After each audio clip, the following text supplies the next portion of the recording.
Test. Good morning, everyone. Welcome to the Carnegie Council for Ethics and International Affairs, to an ongoing program of the U.S. Global Engagement Project. And for those of you that were here when we had our last event in June with Corey Shockey and Colin Dueck, that event took place amidst major events that were happening in U.S. foreign policy, the G7 summit in Canada, the NATO summit in Brussels, and a number of issues were raised at that point. We reconvened right as we're basically at the cusp of a trade war with China. And so I think some of that, again, highlights this question of the importance, even if people don't realize it, the importance that foreign policy, foreign economic policy, foreign security policy can play in their day-to-day lives. And it's apropos for today's session, which is the question of making foreign policy relevant again, to connect the concerns of the citizenry and of the voters to U.S. foreign policy and the U.S. posture in the international arena. Again, for those of you that were here in June, and if you weren't, certainly go back on to the resources page of the Carnegie Council and call up either the video or the transcript of that event, because one of the things that was very interesting in what Corey and Colin had to say is to trace some of this disconnect between the foreign policy apparatus in the United States and the voters by pointing out the questions of expert failure over the last 10 years, things like the global financial crisis, the Iraq war, how that was handled, leading to a crisis of confidence and people questioning whether or not the foreign policy community really was connected to the interests of the citizenry. And both Colin and Corey pointed out that we have these areas of disconnect. So this session is now about reconnection.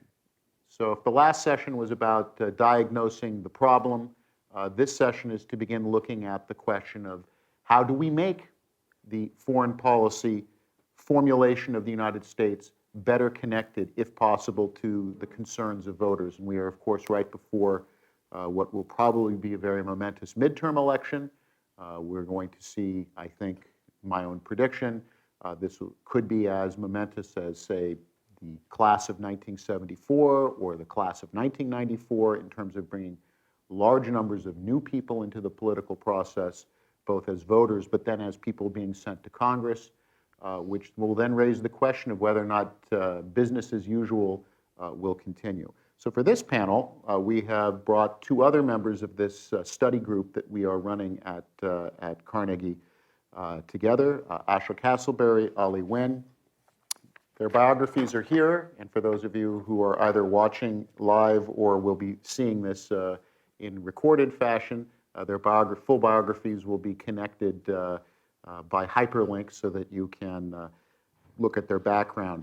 And why I'm not going to do a quick read is I, first of all, can't do justice to their breadth and length of experience, but more importantly, as you'll see from here, and hopefully everyone has perused this, you'll see the number of things that they're involved in and how all of this interconnects, their experiences, their backgrounds, what they're doing now, and I think this will lead to a very rich discussion.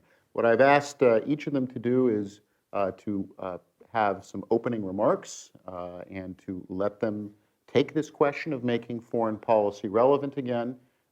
Then we will converse a bit among the three of us, and we want then to draw everyone here into the conversation to close. So Asha, why don't I turn to you first, and we'll go to Ali after. Yes, hello, thank you everyone for having me here this morning. My name is Asha Castleberry, currently a professor at Fordham University. I'm also a military veteran, so I'm really excited to talk about this question as far as connecting the American people to foreign policy, which is definitely needed around this time. After going through the 2016 presidential elections, we've seen where more Americans have been thinking more inward in terms of their issues and kind of lashing out of the international community and kind of resisting the foreign policy issues. So the big question is from that point on to 2018, what can we do to kind of bring them all in? Well, the one big thing I would say that is an issue that it's kind of easy to bring the American people more into why foreign policy matters in terms of policy decision and how it impacts them at home. Is the trade. Trade wars is a big issue. That's a more direct impact to them in terms of their pocketbooks. Like, for instance, you're seeing where steel workers right now are protesting against the current tariff issues. So that, what I would say, is a good starting point. And then kind of from that point, explain them why it's important to have a healthy relationship with China, work with them, and not necessarily make these unilateral decisions in terms of our trade issues we're having with them. So we do have one. We just have to think of a better approach on how to address the issue. So I think that's definitely a good starting point, and kind of making them think more broad. And in a way, our best way to explain is not just through media, but also through the educational systems, getting out there throughout the nation and getting out of this East Coast bubble to explain to the people, the American people, why this is important and what we need to do moving forward. So that, in my opinion, is the best approach as far as explaining to the American people why foreign policy matters and why our U.S. global leadership has to be strong and very decisive in terms of their soft power. Well, shifting now to something a little bit more complicated, the rest of the issues, in my opinion, when it comes to foreign policy, is a little more complicated, explaining to the American people why it's important and what we need to do moving forward. Like, for instance, when you think about the Russian aggression as far as their hard power and soft power, if you explain to them why it's important to counter Russian aggression in Syria, that may not resonate among the American people. But if you talk to them in terms of, okay, this is important as far as countering cyber threats in terms of Russian aggression, that may resonate, may not resonate, but it's a good starting point. And the best way, in my opinion, to draw them in is to have them part of the fight. Have them be part of the fight in terms of how can we best counter Russian aggression online, both in the private and public sector.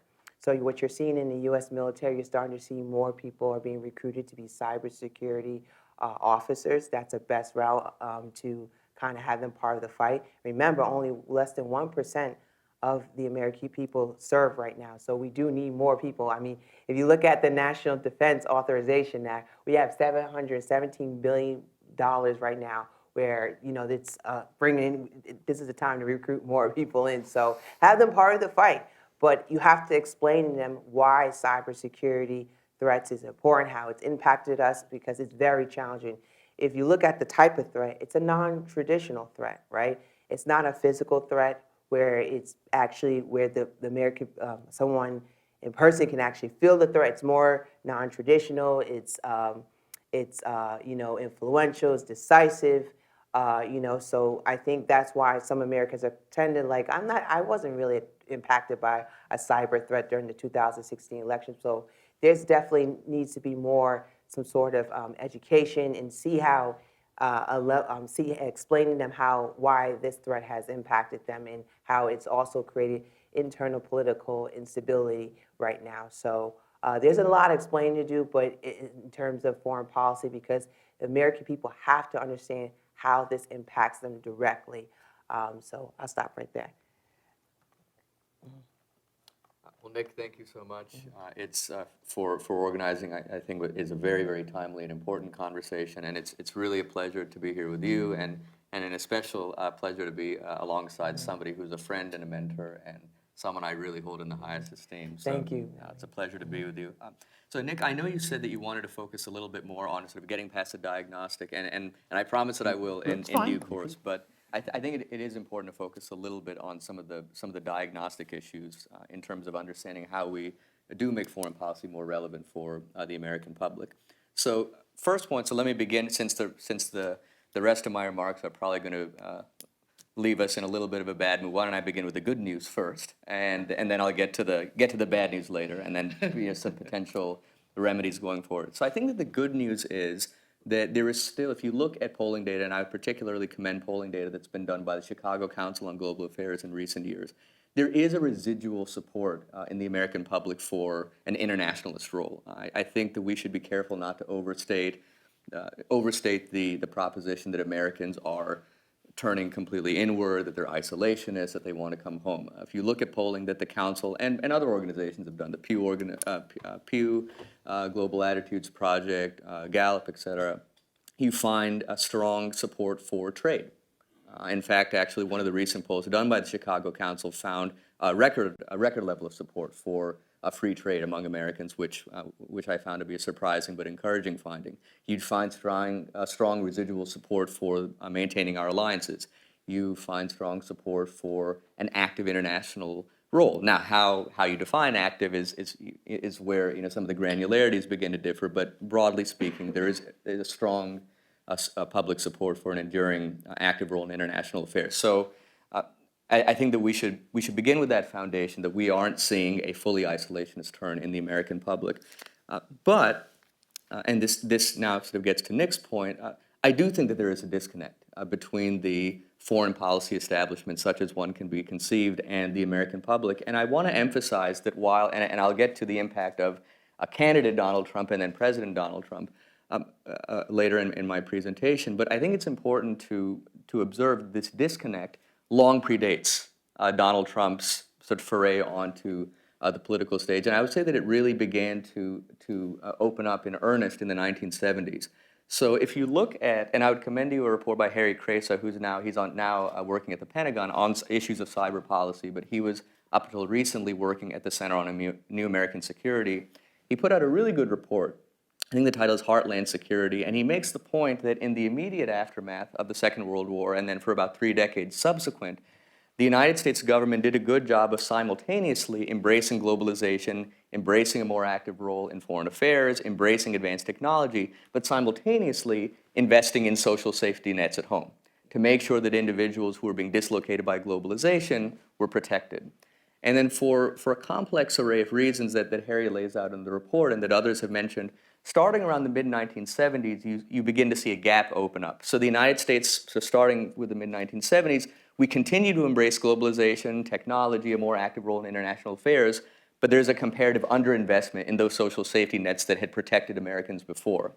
And so just to give you some statistics, while it's true that in the post-war era we have seen tremendous aggregate gains in American prosperity, the foreign policy establishment tends to emphasize the aggregate benefits.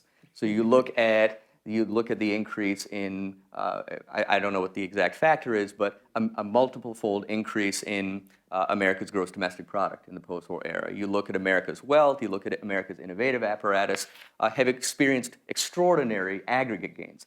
The problem is that if you're only looking at the aggregate perspectives, you're not looking at distributional effects. And particularly since the mid-1970s, those aggregate gains have been increasingly concentrated. So just 2 points of data that jumped out at me when I was doing some research for this discussion this morning. So between 1929 and 1970, middle-class incomes grew faster than upper-class incomes. That trend started to reverse in 1971, and it's been accelerating since. Another point, a median household income since 1975 has increased by less than 0.5% annually.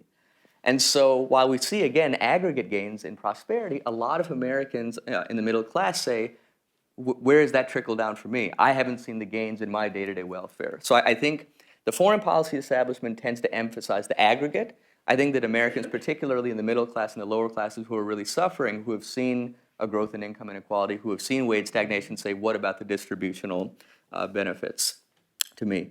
I think a second reason for the disconnect, and I think a growing disconnect between the foreign policy establishment and the American public, it's one that I think has acquired particular salience over the past 2 decades.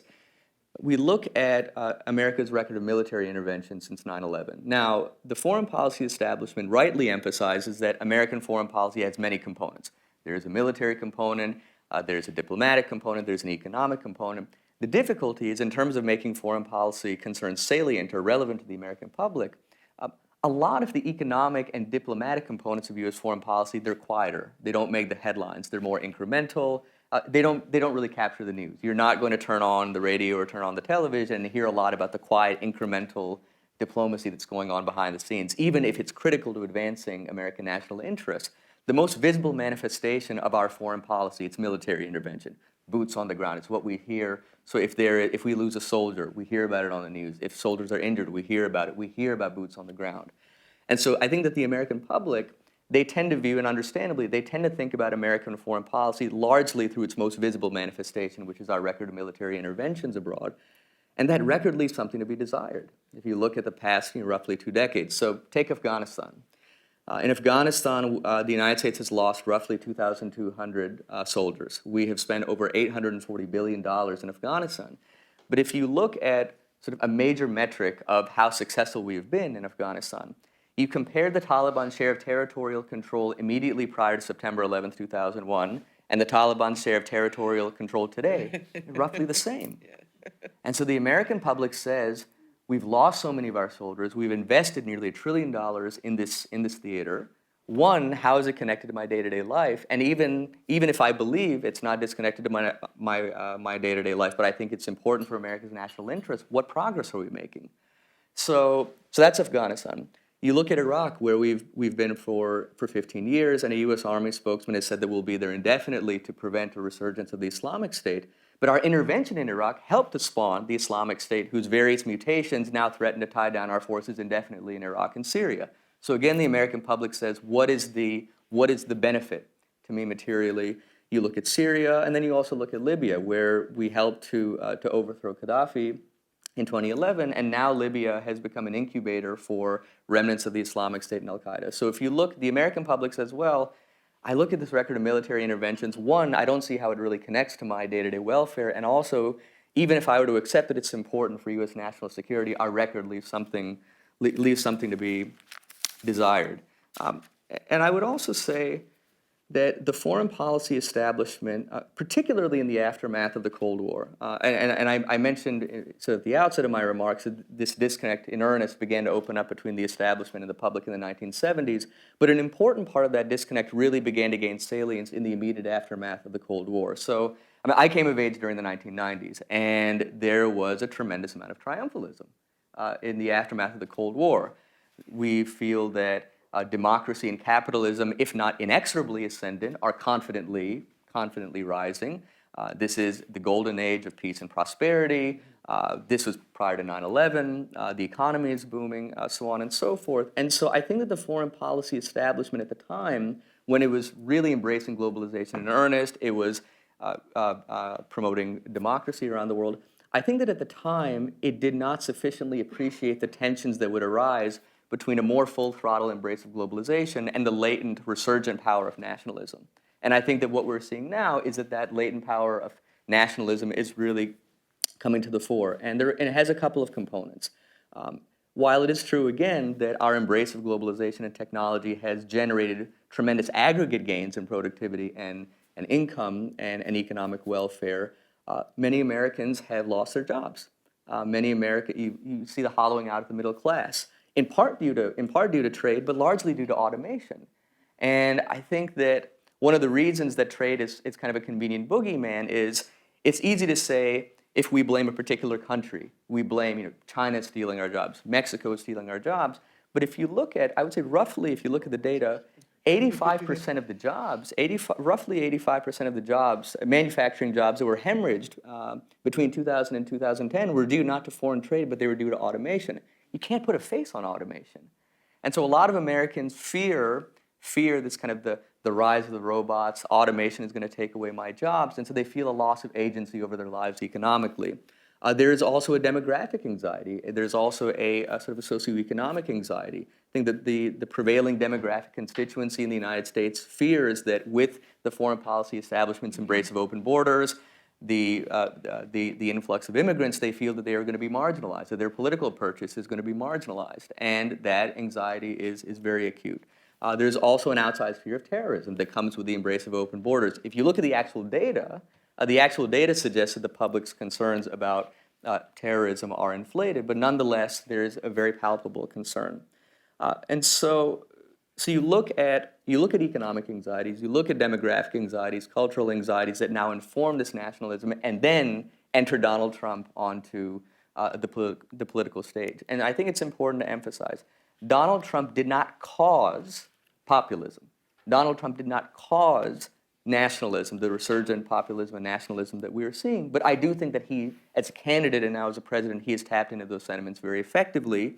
And his America First doctrine, whether or not we agree with its merits, and we can have a discussion about that in the question and answer period, it has resonated emotionally with a sizable segment of the American public. Well, what is the America First doctrine? And I want to quote here from a very, very insightful essay by Rebecca Friedman Listener, who is affiliated with Perry Worldhouse at the University of Pennsylvania, and her colleague Mira Rapp-Hooper, who is a fellow at Yale Law School.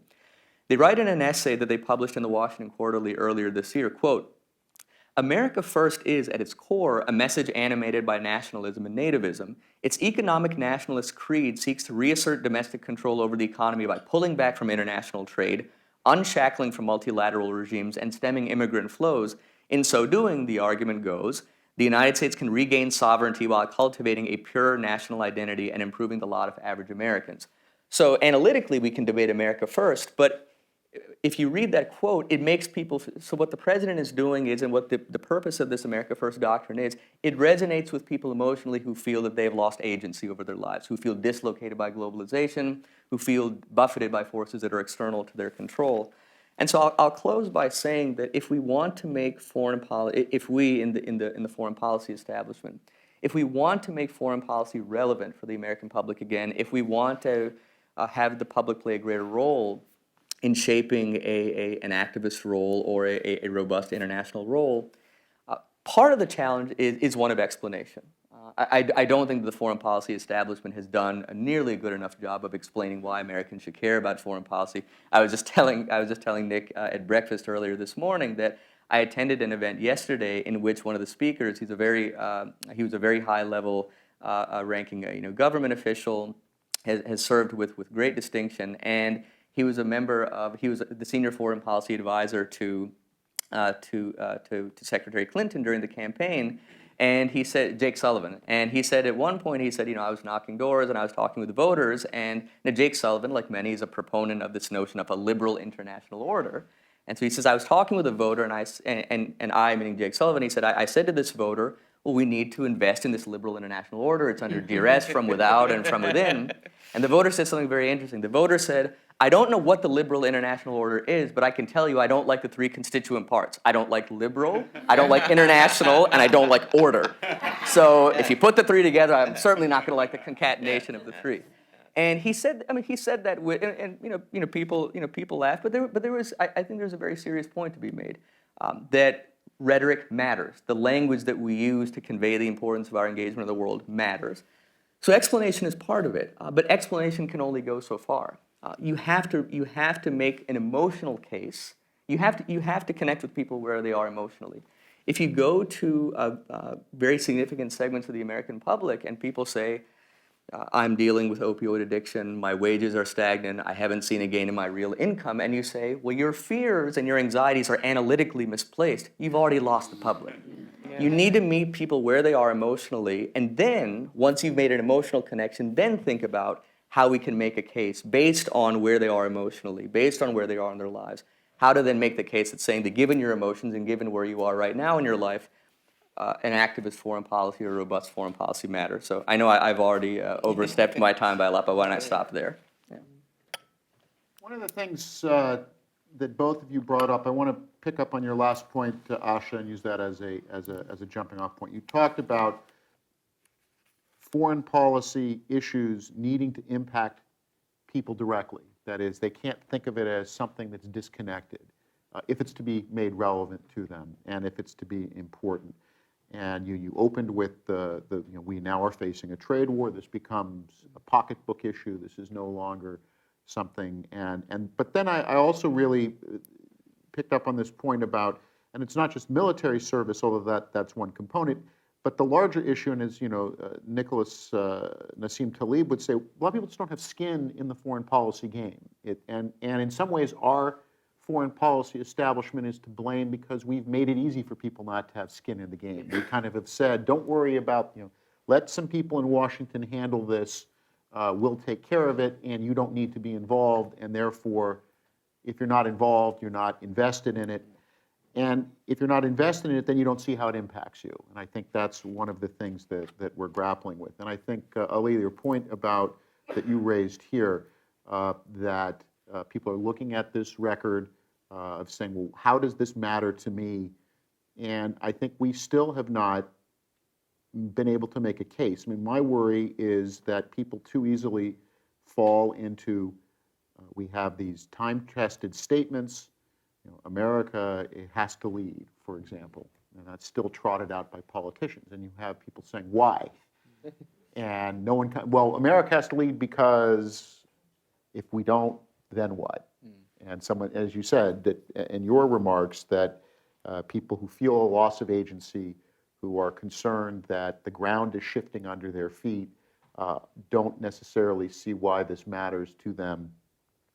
Let me throw this out as an opening question, and not to put you too much on the spot at this, but do you see anyone at this point having digested these lessons, either politicians, maybe still too early, but I mean, we already have a sense of how the 2020 race may be shaping up, but politicians, groups that are addressing this and moving it forward? Or are we running the risk that, Ali, as you said, that people are content to use Donald Trump as, well, this is a Trumpian factor, and as I think people may have seen this very interesting piece a few months back by Lawrence Friedman saying it's a mistake to think that this is just Trump, and that somehow whenever Trump finishes his term in office, that we just go back to the way it was. That this is just a long, it's an interruption. I mean, do you see anyone that's really grappling with this and saying we have, what an agenda for a 2020 or 2024 campaign would look like to connect these issues? I believe that I don't really see the best approach with in terms of the politicians, how they're connecting foreign policy and domestic issues and showing them how this impacts you. But I do see where you're seeing more discussions talking about how to address the economic inequality. And there's a lot of school of thoughts, and one that has definitely been becoming more and more comfortable with is actually socialism, right? A lot of candidates are coming out saying, hey, I support this, and they're actually winning some of these seats. And one is to, okay, if I tell the voter, hey, we need to achieve a higher minimum wage, or we need to address more economic equality, that sells to American people. And I think it's because they're hitting on that emotional point there. So it does scare a lot of conservatives as far as like, whoa, we're embracing socialism. Okay, this is not so good. But a recent article came out not too long ago where it was actually about the Alexandra Cortez on how can she actually connect what she's doing with a foreign policy agenda. And it was just kind of giving her, kind of talking about some ideas, but didn't really talk too much about here are some solutions, or here are some ideas that she can do to kind of connect it. It was just more talking about, okay, don't side with the Palestinians or Israel, don't do this or that, but didn't necessarily give a thorough approach on, okay, these are the foreign policy decisions that the liberal side of the house should run with. But I think that what you're seeing is less talk about foreign policy, more talk about economic anxiety and how to address that, and that's becoming more and more comfortable to the American people. Yeah, I would echo what Asha said, that I think that the discussion among politicians and among policymakers, and understandably, I think it's lagging some of the discussion that's occurring in the think tank community and other places. I will say what I find encouraging is in the immediate aftermath of 2016. If you look at some of the publications that were coming out of the think tank community, I think that a number of them, I wouldn't say all of them, but there were a number of publications that were emphasizing the imperative of just better explanation. And again, explanation is better explanation of why Americans should care about what we're doing in world affairs. Better explanation is a component. Yes, a component. But explanation alone doesn't suffice. And again, because it's not connecting to people emotionally. So I was concerned initially when I saw sort of a spate of reports coming out saying the failure has been one on the foreign policy establishment's part of marketing, of education. I do think, though, that there is now, if you look at a number of the pieces that have appeared in recent months, the one that Asha referenced by Daniel Bessner, a historian, it was published in the New York Times. I think the title was, what does Alexandria Ocasio-Cortez think about the South China Sea? And the idea was sort of what would a progressive or a more a liberal, foreign policy grand strategy look like? And there have been a number of pieces in that vein. There was a piece by Dan Nexon that he published in Foreign Affairs recently, in which he makes the argument that we need to stop thinking of domestic policy and foreign policy as a binary. He says that people posit a false binary. He said that if you want people to care about foreign policy, you have to tell them how it affects their day-to-day lives, namely domestic policy. And if we want to lead more by the power of our example than the example of our power, well, then we need to do a better job of demonstrating to people why the American model works if we want to be credible abroad. And so Dan, in his Foreign Affairs piece, is positing that we need to think about domestic policy and foreign policy in a more integrated fashion. So there are now more and more pieces, more and more discussions that are starting to say, like, we get it, that we are not reverting back to pre-2016. We do need to forge a new foreign policy consensus. How you actually operationalize that consensus, it's very difficult because to go to something, Nick, that you just said. We often hear this exhortation bordering on almost incantation at this point: America must lead. But America must lead to what end? What is America's objective in world affairs? What are America's objectives in world affairs? Why should America lead? Or similarly, and so I mentioned some polling that the Chicago Council has done, or the Gallup has done. Excellent polling, very illustrative, but so we should play an activist role, or we should play an active role in world affairs. Well, I imagine that everybody in this room would have a different understanding of what active means. How do you operationalize active? So for some folks, it might be sort of militarily active, economically active, diplomatically active. For other individuals, it might be one of those components or not others. But so I think that there is a consensus which is good, or sort of a near consensus, that we are not, as Lawrence Friedman said, we are not going back to pre-2016. I think that there is a consensus that we need a new consensus on foreign policy and on making it relevant to the American public. But I think where we are struggling is, and I think we'll continue to struggle, and 2018 and 2020 will be helpful to this end in clarifying the contours of the conversation, is how do we operationalize that proposition? Well, and if I can just jump with one other point, and then I want to bring everyone else into the conversation, is the risk that we run that everyone says we need a new concept that will suspiciously look a lot like the old one. So I mean, I look at two things. One is I look at the national security strategy that the Trump administration released, which is an uneasy marriage of, it opens with, we need to take care of Americans. America has done too much. Freeloading allies are draining American vitality. America is leading so that others can benefit. And then the rest of it is, how much of the old Republican national security could we squeeze into this, right? So but we still need to do all of these things in the world. And then similarly, the Center for American Progress report, kind of the first salvo of what a democratic/liberal approach, opens up. We need to recognize we can't go back to pre-2016, and we need, and particularly I think what struck me about that report, and it's attempting to cater to a Democratic candidate here's your template to run for 2020. All of these things about anxiety and the crisis at home, and then very much, but the way to address it is just to take what we used to do and do it better. So is there a risk that we're going to run that, what happens when, as we're starting to come to a new consensus, we begin to get a sense, and then that new consensus leaves out things that the American foreign policy establishment says, we still want to do these things, we still want to intervene, for instance. We would like to have a forward, robust engagement policy. The consensus says we should pull back a bit, and as you said, the polling data says Americans don't want to go isolationist, but they'd like to be more selective. Because I'm reminded of an event, and this was right before in 2007, where we were having some debates about this in Washington. And the question came up, well, if you have to prioritize, America had, I think the statistic was we had 150 countries in the world where there was some degree of military engagement. How would you prioritize? And someone said, well, they're all important.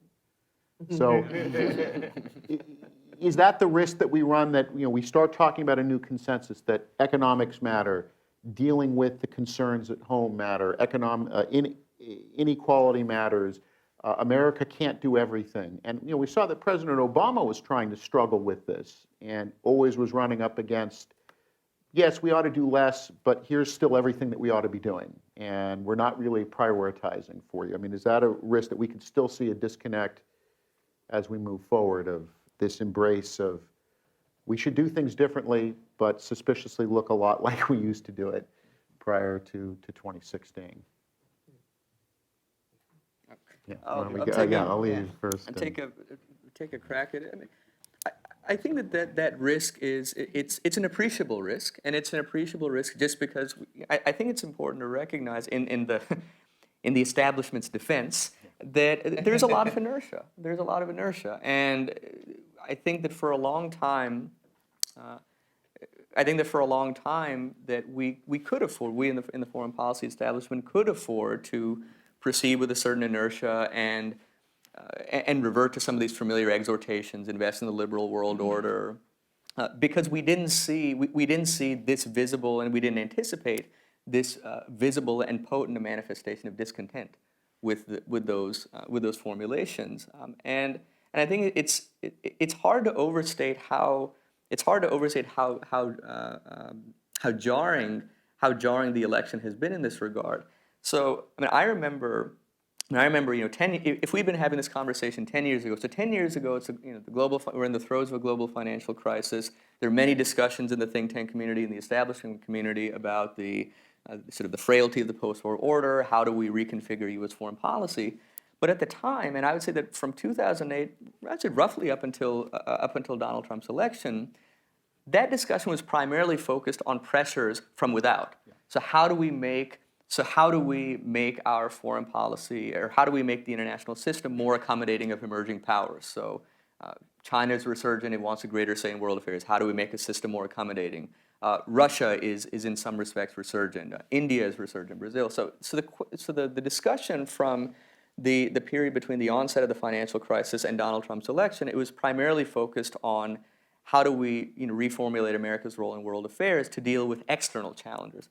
I don't think that and some people were prescient in this regard, but I don't think that most observers would have anticipated that now we're having this conversation. I think that the principal challenges to America's role in world affairs, the principal challenges to this post-war order, I know that that's one of the abstractions whose invocation I was saying that we should be avoiding, but the principal challenges now come from within the principal architects of that system. And I was struck, actually, so I work at the RAND Corporation, and one of my colleagues, Michael Mazar, he did a 2-year study. He led a 2-year study on behalf of the Office of Net Assessment called basically assessing the health of the international order, how do we revitalize it. A very, very in-depth and I think exceptional study that I would commend to all of you. But I was very struck by his finding. He says, and I'm quoting now from the summary of the study, he says, the most serious hazard, namely the most serious hazard to the post-war order and to America's role in it, is social and economic. So it's an internal challenge. Quote, if Western and global populaces continue to lose faith in the political and economic values and systems that have been central to that order, it will be hollowed out from within and lose much of its influence. And so I do think that there is a risk that we will revert back, that inertia will propel us to revert back to some of those old formulations. But I think that if we revert in that way, I think that we'll be in for a pretty rude awakening. And I think that 2018 and 2020 will be a referendum on many issues, but I think that there'll be a referendum in part on whether that inertia will fly or whether we really need to recalibrate fundamentally.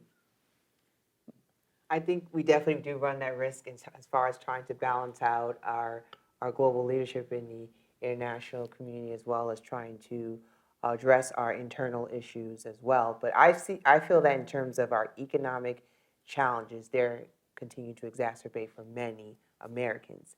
And as that trend continues, it's going to be harder for us to defend our interests in the global arena.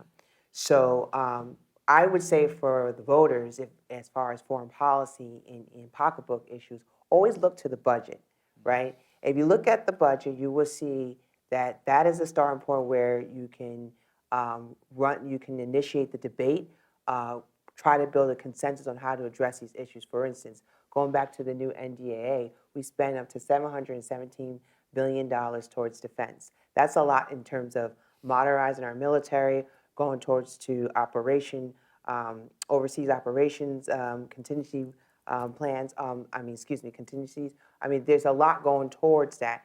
Meanwhile, we've cut away a lot of money from our social programs. So the voter has to understand, okay, you have this administration that wants to benefit you in terms of, emotional approach or the rhetoric. We're here to help you. We are here to, the American First Doctrine is all about helping the American worker or whatever first, right? But if you look at the budget, it doesn't necessarily reflect that.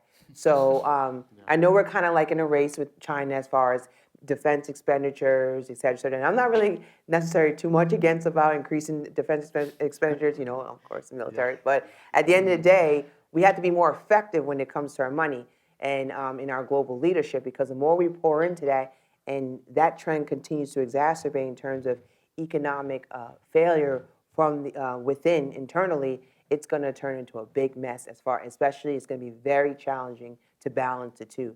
So internally, we have to address those economic issues. Now, going back to a report from the RAND Corporation, there was an interesting publication that was released several months ago about the new generation in terms of being disconnected with national security and more concerned about retirement, addressing the student loan issue, right, which continues to bubble. If that continues to increase over time, how can they be more into addressing issues abroad, So there definitely needs to be some sort of policy decisions that effectively address these economic issues, because the people itself are going to be less and less, more and more, disconnected with foreign policy, national security, especially with our global leadership in the international community.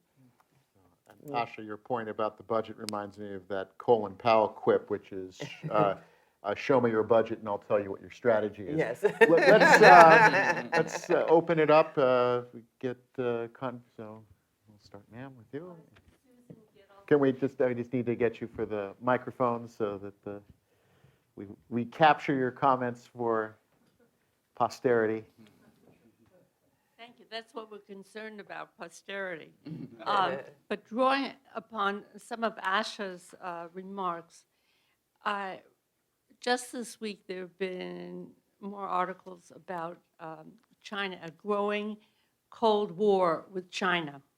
On the one hand, strategic because of the South Sea islands and other things, but also the trade issues and how they affect everyone.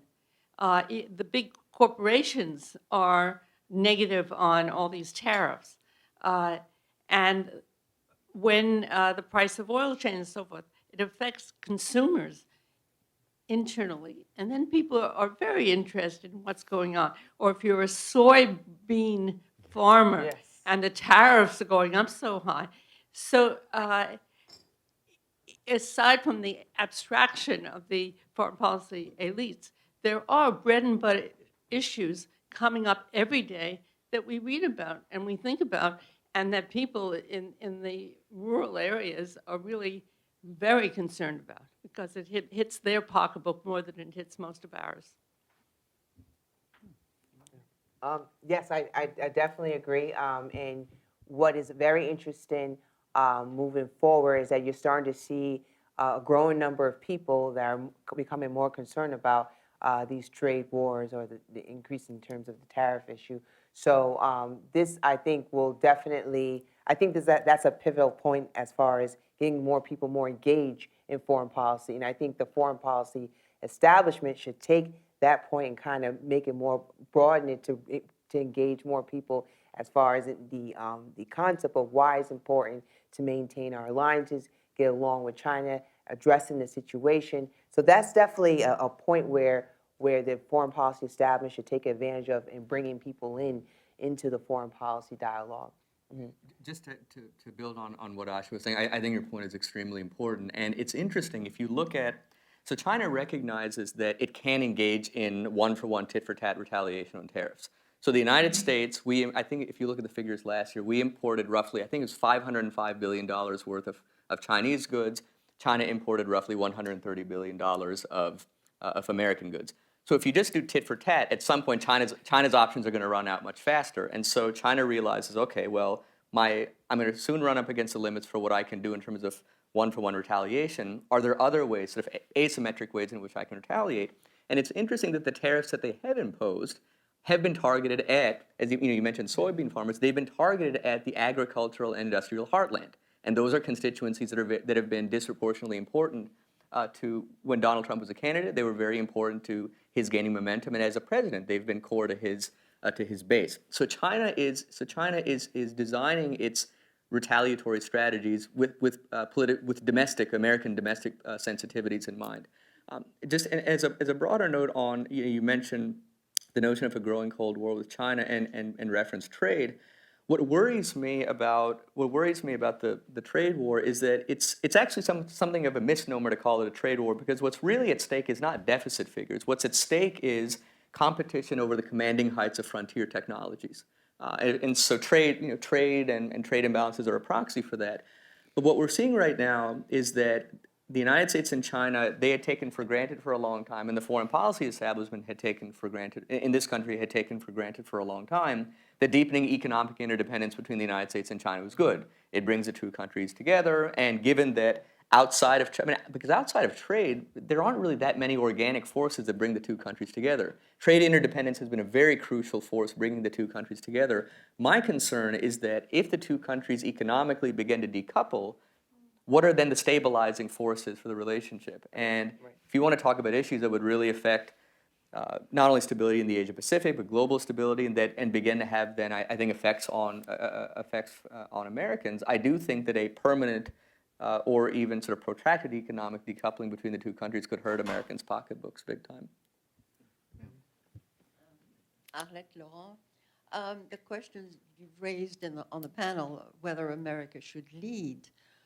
Yes, but America should not mislead. And the fact that the present administration has left any number of international agreements is extremely nefarious for the United States, for the whole world, actually. There are so many international agreements, whether they're practical or whether they are more political. It does have an enormous impact on the United States and on the international community. I agree. I do think that to a certain extent it does impact our global leadership. And it is unprecedented. We were seeing that we're pulling out of all these multilateral or some bilateral agreements. But going back to that point again, I think the problem is that the American people have to understand that how this impacts us directly in terms of pulling out.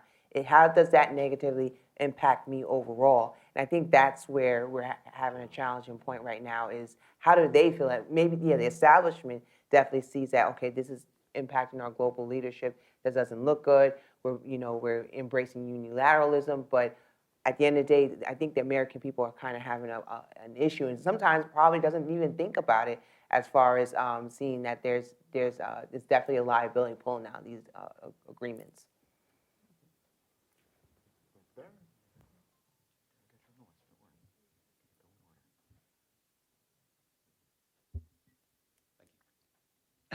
Hi there, I'm Mark Duncan.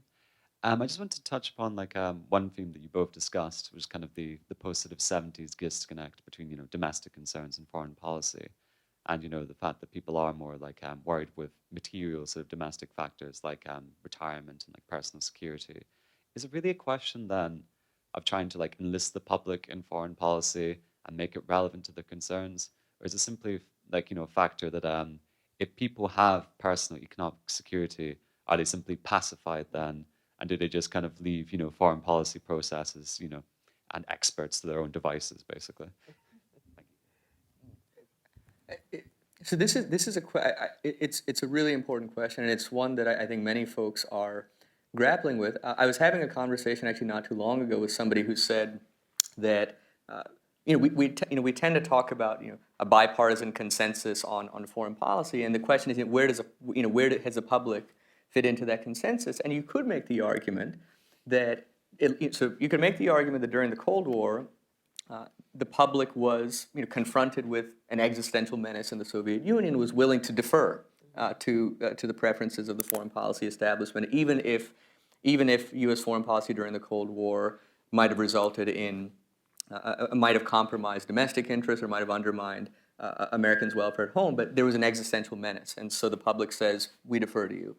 And then in this kind of sort of halo period, this for which we understandably wax nostalgic, but a kind of a very brief interregnum between the end of the Cold War and the global financial crisis, I think that because it was an era of relative sort of peace, prosperity, rising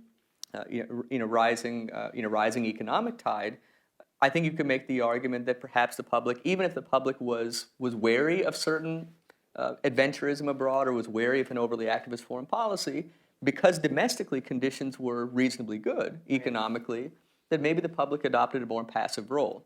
So during the Cold War, the public might have been grumbling, but they realized there was an existential menace, so we defer to the establishment. Then, for about 2 decades after the collapse of the Cold War, we may disagree with the policy, but we were feeling pretty good at home, so we're going to adopt a more passive role. I think that what we're seeing right now is kind of a perfect storm. We don't have sort of an existential menace in the form of the Soviet Union. Yes, China is a formidable competitor, but it's not a full-on adversary and a determined antagonist in the way the Soviet Union was. And so you have an absence of an existential adversary that has historically disciplined U.S. foreign policy. And you also have the bubbling up of some of these concerns that we've been discussing, economic anxiety, demographic anxiety. And so absent an overriding adversary that can focus the American public's attention and permit that deference to what the establishment preference is, and given these increasingly salient socioeconomic concerns, it's not clear to me that the establishment can just rely on, or should rely on, I should say, just a passive American public. We do need to incorporate the public more into these conversations, and I would say that an important opportunity to do so involves actors at the subnational level. Something that gives me great excitement, or something that makes me very excited about the future of U.S. foreign policy, is the growing involvement of states, of cities. And if you haven't already, a really, really terrific book, it's a new book by James Fallows and his wife Deborah Fallows, and so they traveled extensively over the past few years. They visited small towns and cities across America, and they find that while the image of America that's often presented to the world is one of dysfunction, so we look at the national level politics and we see dysfunction, we see intense polarization. But if you actually go to the grassroots level, you look at what's going on in cities, you look at what's going on in towns and in neighborhoods, there's a tremendous amount of policy innovation, really, really exciting policy innovation in all kinds of realms, education, energy, healthcare, so on and so forth. The problem is that because it occurs at the grassroots level, it doesn't command as much attention. And because local journalism is unfortunately being gutted right now, we hear even less about it. And so I actually think I wouldn't say my only hope, but I think that an important point of hope for me in terms of how we revitalize American foreign policy, make it more relevant to the public, is investing more in those and drawing more attention towards those subnational actors who are really doing important work of connecting our domestic policy to foreign policy. And just one last point, a good example of this is the aftermath of the United States' decision to withdraw from the Paris Climate Accord. When we did that decision inspired a lot of consternation abroad, but in the immediate aftermath of that decision at the national level, there were many states and cities saying, we're still on board. We're still on board. And so there's a lot of city-to-city diplomacy in the realm of climate, a lot of state-to-state diplomacy. And so I think looking at the role that subnational actors can play in U.S. foreign policy sort of goes towards your point. Excuse me, Ron Barenbeim. I want to talk about that halo period, particularly the Afghan and the Iraqi war, which perhaps doesn't quite deserve that halo. And I think one of your speakers mentioned that people in these small towns said, what did this do for me? And the answer is it did a lot of things, and it did it to them. We forget about the negative externalities of war, things like PTSD, opioids, and so on. And coming back, during a period of automation when there are no jobs waiting for them, which wasn't so very different from what happened right after World War I. As a matter of fact, it's striking how similar historically the periods are in that respect.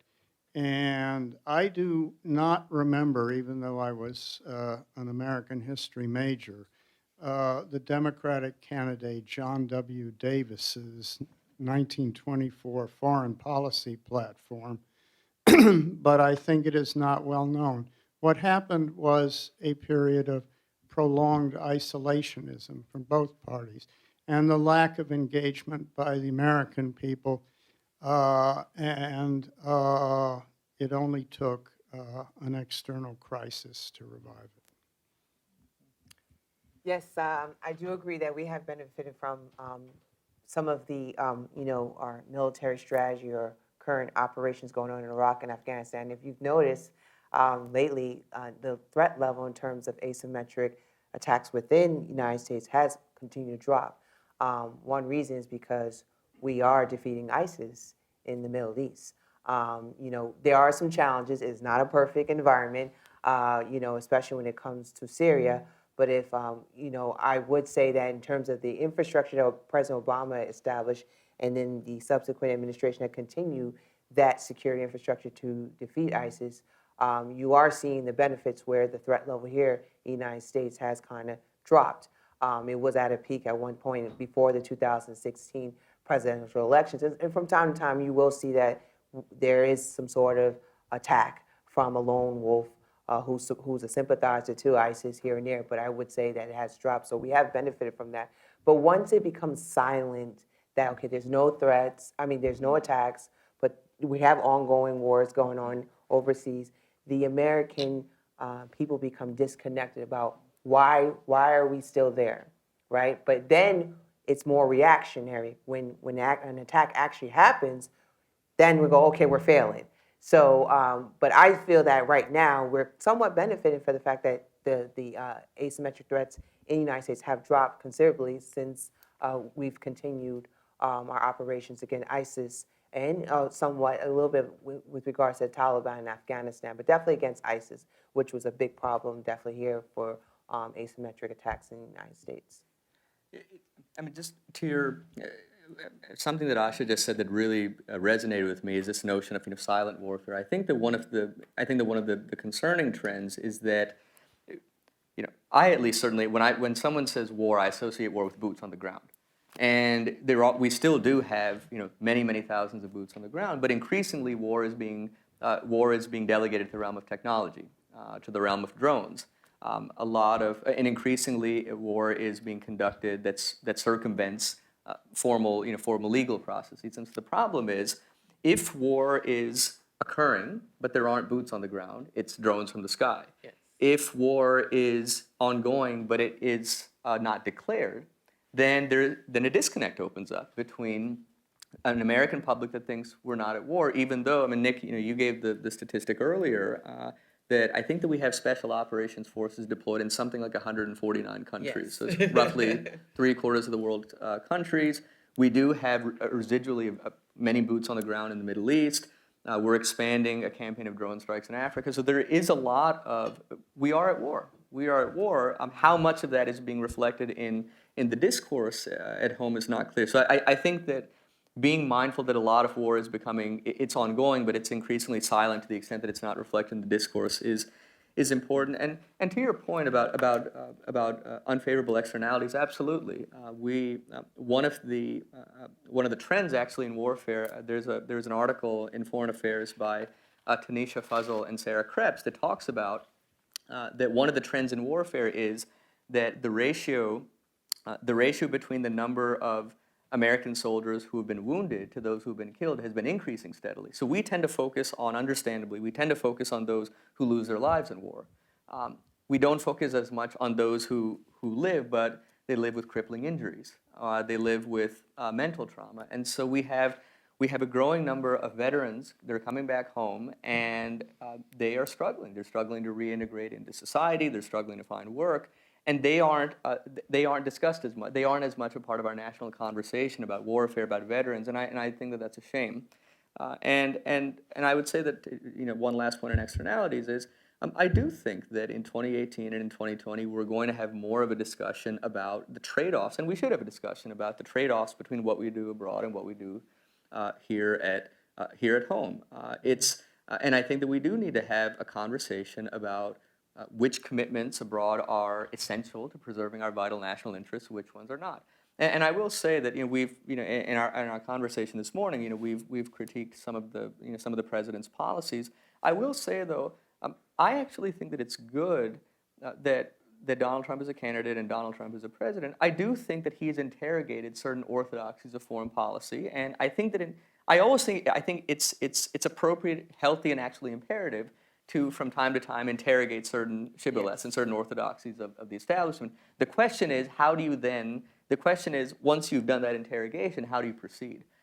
My concern with the America First doctrine, my concern with the way that the president has conducted his foreign policy is that, having conducted that interrogation of certain shibboleths of our foreign policy, I fear that his foreign policy is less likely to yield a measured recalibration of our role in world affairs than a more accelerated dismantlement of that role in world affairs. There's an observation that Edmund Burke makes in which, and I'm paraphrasing it, but he says something to the effect of, he says, rage and frenzy can tear down in half an hour what it took 100 years to build up with prudence. And there's something to be said for that we need to think about. Let's interrogate our role in world affairs. Let's bridge this gap between the foreign policy establishment and the public, but let's not do so in a wrecking ball fashion. Let's think about which aspects of our engagement in world affairs are working to the extent that they benefit the American public, which ones are not working at all, which ones are working partially, and how do we make those better. But it's deconstructing our role in world affairs, and if something is working, let's amplify it. If something is not working, let's perhaps scale it back. If something is working partially, let's have a conversation. But to say that because parts of our engagement in world affairs haven't been working, that we should just dismantle the post-war system and just completely reverse foreign policy, that seems to me that it's an overreaction. On that note, because I think that actually is a good summary point to close. We are a little past our closing point for the formal discussion, but I know there's still some people that had issues. I think we're all going to still be here, but I want to give people a chance that need to leave to go to work or other things the opportunity to do so. So at this point, we'll close the formal discussion, but invite everyone to continue conversing with our speakers and finishing coffee and the like for the morning. So I want to offer to you both our gratitude for your comments and insights this morning, and to thank everyone for coming.